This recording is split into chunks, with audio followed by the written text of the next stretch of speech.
Ditangani oleh teman-teman Provinsi Jawa Barat berdasarkan data dan laporan surat yang kami terima tadi malam dari Bapak Gubernur, maka Gunung Kuda telah dicabut izinnya. Langkah selanjutnya setelah ini reda, maka Menteri Lingkungan Hidup akan turun ke lapangan untuk melakukan penyidikan terkait dengan kerusakan lingkungan yang ditimbulkan. Kalau sudah menyebabkan sampai meninggalkan korban jiwa, ini merupakan kerusakan lingkungan berat dan kepada yang bersangkutan harus bertanggung jawab. Sekali lagi, tidak ada yang bisa lepas hukum di negara kita ini. Seluruh pihak akan kami mintai keterangan, mulai dari pemberi izin, mulai yang mempunyai kawasan, yang mempunyai gunungnya, yang mengujakan batunya. Ini semuanya akan kami mintai keterangan untuk dimintai tanggung jawab masing-masing di bidangnya masing-masing terkait dengan kondisi Cirebon. Kita bergabung dengan jurnalis Kompas TV Muhammad Syahri Rondon di lokasi longsor tambang Gunung Kuda di Kabupaten Cirebon, Jawa Barat.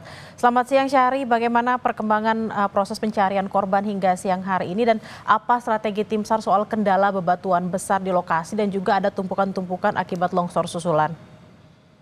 Ya, baik Bella di studio. Selamat siang saudara.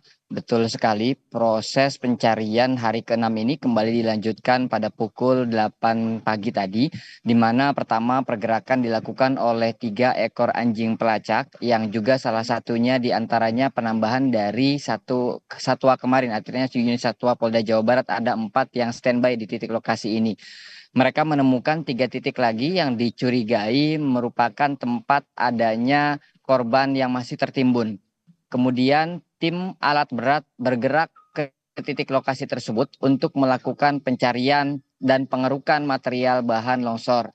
Namun memang ada sedikit beda, Bella. Kalau kemarin kami lihat ada 3 alat ekskavator yang diterjunkan sejak pagi.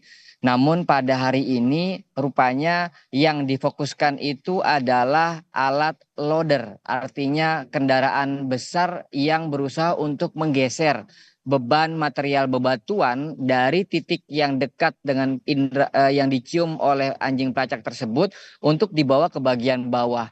Tentu ini merupakan cara yang paling efektif untuk memudahkan apabila nanti setelah selesai waktu istirahat sudah cukup mudah untuk dikeruk lagi menggunakan alat berat, maka alat berat yang akan digunakan dan difungsikan.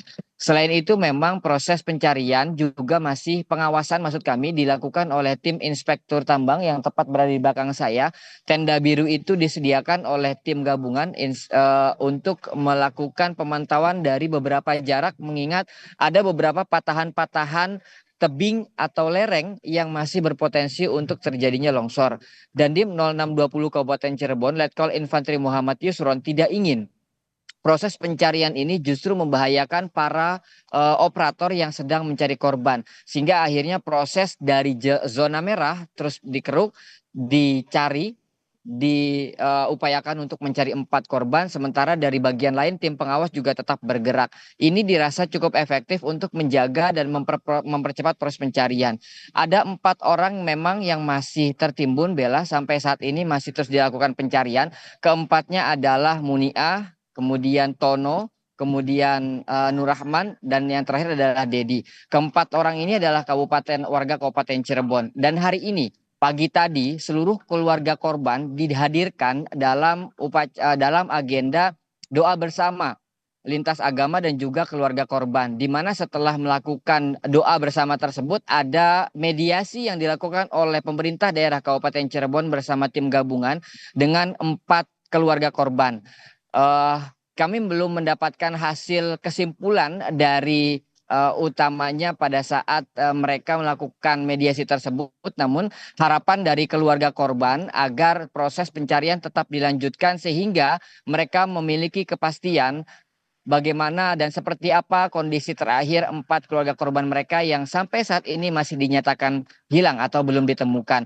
Tentu kami masih menunggu proses rapat dari tim gabungan baik dari Dandim, Kapolresta, pemerintah Kabupaten Cirebon, ada bupati, ada wakil bupati dan beberapa pihak lainnya untuk memutuskan win-win solutionnya terhadap masalah ini. Artinya proses pencarian yang sampai saat ini belum juga ditemukan. Mengingat hari ini Bella merupakan hari ke-6 dari tanggap darurat yang telah ditetapkan Bupati tertanggal 30 Mei 2025 pada hari pertama terjadinya longsor hingga tanggal 5 atau besok yang ditetapkan sebagai hari ketujuh atau hari akhir dari pencarian ke longsor musibah Gunung Kuda di Kabupaten Cirebon ini. Selain itu juga proses upaya pidana juga masih terus dilakukan oleh Polresta Cirebon dengan memanggil dan memeriksa beberapa pihak. Kalau kemarin fokusnya kepada orang-orang yang terlibat di penambangan, saat ini mulai meluas dan dikembangkan ke beberapa soal perizinan dan juga pengawasan. Sehingga akhirnya beberapa pihak dari dinas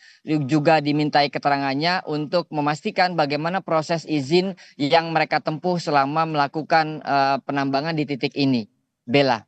Baik, terima kasih atas laporan Anda. Kita akan tunggu apa saja hasil mediasi hari ini. Apakah termasuk juga tetap menunggu, tetap mencari 4 korban yang masih hilang hingga saat ini meskipun waktu tanggap bencananya sudah berakhir. Terima kasih atas laporan Anda, Muhammad Syahri Romdon langsung dari Cirebon, Jawa Barat. Selamat bertugas kembali dan harap berhati-hati.